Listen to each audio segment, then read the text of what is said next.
ஹாய்மா. ஹாய்டா. என்னம்மா இது? இது கூழ் ரெடி பண்ண போறேன். அப்புறம் இது வந்து பால் கொழுக்கட்டை. அதாவது எல்லாம் அரிசி மாவுல செய்வாங்க.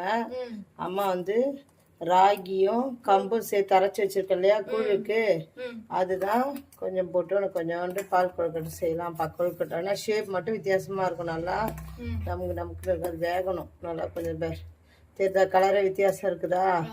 அதனுடைய அந்த ராகி ஃப்ளேவரு, அந்த இன்னொரு மாவு இருக்குல்ல, கம்பு மாவுடைய ஃப்ளேவர் சேர்த்து நல்ல ஒரு கலராக கிடைக்குது.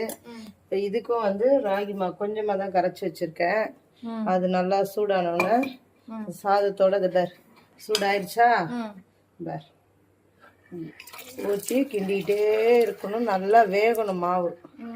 வெந்து இதானோடனே இது வந்து கூழுக்கு ரெடி ஆயிடுச்சு. அதனால் இது நாளைக்கு காலையில் குடிக்கிறதுக்கு வசதியாக இருக்கும். ஓகே, இதுக்கு கலக்கிறதுக்கு நாட்டு சக்கரை உனக்கு மட்டும் வச்சுருக்கேன். புரியுதா? செமையாக இருக்கும் ஃப்ளேவரு. இது ரெடி, இன்னும் ஒரு 10 நிமிஷத்தில் ரெடி ஆகிடும். ரெடி ஆனோன்னு கொடுக்கும். பாய்.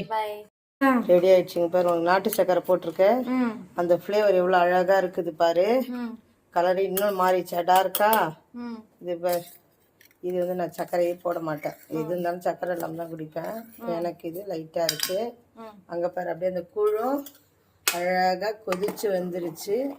நல்லா வெந்தோடனே ஆஃப் பண்ணிட்டு வச்சுட்டு, நாளைக்கு தண்ணியாக காய்ச்சிருக்கேன்னா ஆனால் அதில் தண்ணி நாளைக்கு மிக்ஸ் பண்ண மாட்டேன். அப்படியே கொஞ்சம் கையை விட்டு கரைச்சி ஸ்பூன் போட்டு குடிச்சிக்க வேண்டியதான். ஓகே.